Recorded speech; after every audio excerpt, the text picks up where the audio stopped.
అందరికీ నమస్కారం.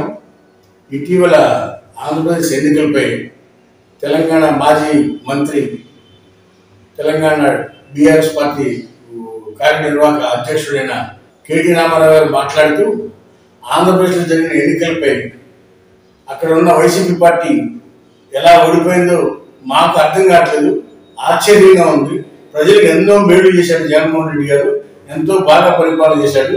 అక్కడ అయినా సరే ఎందుకు ఓడిపోయాడు అనేది మాకు చాలా అనుమానం కలుగుతూ ఉంది, ఆశ్చర్యంగా ఉందని ఇటీవల కేటీ రామారావు గారు మాట్లాడటం జరిగింది. అయితే అయ్యా కేటీ రామారావు గారు, గతంలో మీరు మంత్రిగా ఉన్నప్పుడు ఆంధ్రప్రదేశ్లో మీ ఫ్రెండ్ సంక్రాంతి పండుగకి వెళ్ళి కరెంట్ లేక, నీళ్లు లేక, రోడ్లు బాగాక చాలా ఇబ్బందులు పడి 4 రోజులు ఉందామనుకున్న వ్యక్తి 2 రోజులకి తిరిగి వచ్చేసాడని మీరు గతంలో చెప్పడం జరిగింది. ఆయన సంక్రాంతికి పక్క రాష్ట్రానికి పోయారు. వాళ్ళకి అక్కడ తోటలు ఉన్నాయి, ఇల్లు ఉంది, అక్కడ పోయారు. పోయి వచ్చిన తర్వాత నాకు ఫోన్ చేశారు. ఫోన్ చేసి, కేటీఆర్ గారు మీరు ఒక పని చేయండి, మీ దగ్గర మీ రాష్ట్రం నుండి ప్రతి గ్రామం నుంచో 4 బస్సులు పెట్టి పక్క రాష్ట్రాలకు పంపించండి సార్. ఎందుకండి అన్న.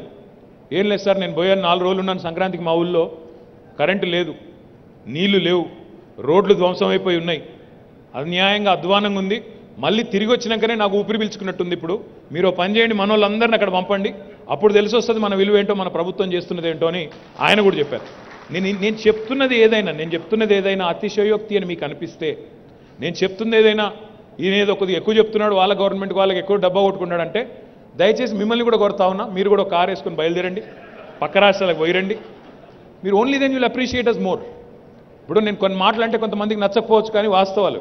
గతంలో కేసీఆర్ గారు మాట్లాడుతూ తెలంగాణ రాకపోవడం ఆంధ్రప్రదేశ్లో 1 ఎకరం భూమి ఉంది, తెలంగాణలో 10 ఎకరాల భూమి వచ్చేది. ఇప్పుడు జగన్మోహన్ రెడ్డి గారు అక్కడ ముఖ్యమంత్రి అయిన తర్వాత ఇక్కడ ఎకరం అమ్ముకుంటే తెలంగాణలో అక్కడ 10 ఎకరాల భూమి కొనొచ్చని అనేక సందర్భాల్లో కేసీఆర్ గారు మాట్లాడడం జరిగింది. మన పొరుగున ఉన్న ఆంధ్రప్రదేశ్ కన్నా ఎక్కువ ఒకనాడు వలసవాదులు వచ్చి అక్కడ ఎకరం అమ్మి ఇక్కడ 4 ఎకరాలు 3 ఎకరాలు కొన్నారు. ఆ రోజు మనం బాధపడ్డాం.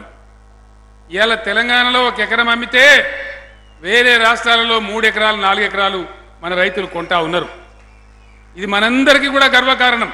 ఇకపోతే మన నాయకుడు హరీష్ రావు గారు మాట్లాడుతూ ఇక్కడ రియల్ ఎస్టేట్ బ్రహ్మాండంగా ఉంది, హైదరాబాద్ లో పెట్టుబడి పెట్టండి, తెలంగాణలో భూములు కొనుక్కోండి, ఇక్కడ ప్రోగ్రెస్ ఉంది, పెట్టుబడులు పెట్టండి, ఆంధ్రాలో పెడితే ఆంధ్ర మొత్తం అధోగతి పాలైపోయింది అని అనేక సందర్భాల్లో హరీష్ రావు గారు మాట్లాడుతుంది.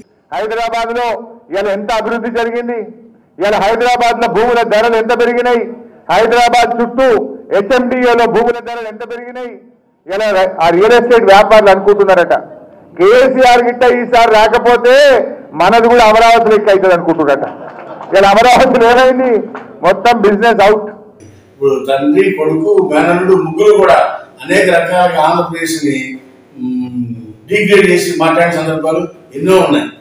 మాకైనా కానీ అర్థం కాలేదు, ఎందుకు జగన్మోహన్ రెడ్డి ఓడిపోయాడని మీరే ఇవాళ మాట మార్చి మాట్లాడాలంటే ప్రజలందరూ కూడా గమనిస్తున్నారు.